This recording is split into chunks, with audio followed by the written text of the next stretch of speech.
ഇവിടുന്ന് അപ്പീടിയെന്ന് ആരെങ്കിലും കഞ്ചാവ് വെക്കുന്നുണ്ട്, നിങ്ങൾ എന്ത് ചെയ്യണം എന്നറിയാം, അനങ്ങണ്ട. ഒരു ഫോട്ടോ അങ്ങ് എടുത്താൽ നിങ്ങൾ അങ്ങ് ദൂരെ മൂലക്ക് നിന്ന് കഞ്ചാവ് വെക്കുന്ന ആളെ ഫോട്ടോ കണ്ടാൽ നിങ്ങൾ ഫോട്ടോ എടുത്ത് പോലീസിൻ്റെ യോദ്ധാവ് എന്ന് പറയുന്ന വാട്സപ്പ് നമ്പറിലേക്ക് അയച്ചു തരണം. എന്നിട്ട് പറയണം, നരിക്കുനി ബസ് സ്റ്റാൻഡിൻ്റെ മൂല ഇന്നേ ദിവസം അയക്കങ്ങൾ. എന്നിട്ട് നിങ്ങളൊന്നും അറിയണ്ട കേട്ടോ. നിങ്ങൾ ഒരു ബണ്ടി മുട്ടായി തിന്നിട്ട് വീട്ടിലേക്ക് പോടും, അവിടെ കിടന്നുറങ്ങ്.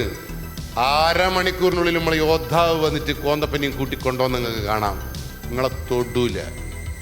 ചങ്കൂറ്റം വേണം അതിന്, നട്ടലുണ്ട് വേണം. നിങ്ങൾ നട്ടലുണ്ടെന്ന് ഇപ്പം കാണിച്ചു തന്നില്ല നിങ്ങൾ. അപ്പം നിങ്ങൾ പോലീസിൻ്റെ പക്ഷത്ത് നിൽക്കണം. എങ്ങനെയാണ് പോലീസിനെ സഹായിക്കാൻ പറ്റുക? എല്ലാ വിവരങ്ങളും രഹസ്യമായി പോലീസിന് പറഞ്ഞു തരണം. അല്ലെങ്കിൽ നിങ്ങൾ സ്കൂൾ അധ്യാപകരോടും എല്ലാം പറഞ്ഞു കൊടുക്കണം. ഇല്ലെങ്കിൽ നിങ്ങളെ പഞ്ചായത്തിലെ വാർഡ് മെമ്പറോടോ പഞ്ചായത്ത് പ്രസിഡന്റിനോടോ എല്ലാം നിങ്ങൾ പറഞ്ഞു കൊടുക്കണം. ഒന്നുമില്ലെങ്കിൽ അച്ഛനോടോ അമ്മയോടെങ്കിലും പറഞ്ഞു കൊടുക്കണം. പറഞ്ഞു കൊടുക്കും നിങ്ങൾ അങ്ങനെ ഈ നാടിൻ്റെ ഉപകാരമുള്ള സാധനങ്ങളായി മാറും. നിങ്ങൾക്ക് A+ കിട്ടിയിട്ടൊന്നും നാടിന് വലിയ കാര്യമൊന്നുമില്ല. നിങ്ങൾക്ക് നാടിന് കാര്യം ഉണ്ടെങ്കിൽ നാട്ടു നന്മ ചെയ്യണം. പറയാൻ മനസ്സിലായല്ലോ? A+ കിട്ടിയാൽ വളരെ നല്ലത്, അതിൻ്റെ കൂടെ ഇതും കൂടി ചെയ്താൽ അതിലും നല്ലത് എന്നുള്ള ബോധം ഉണ്ടാവണം. അപ്പോൾ നിങ്ങൾ പോലീസിനോട് നിൽക്കുമല്ലോ.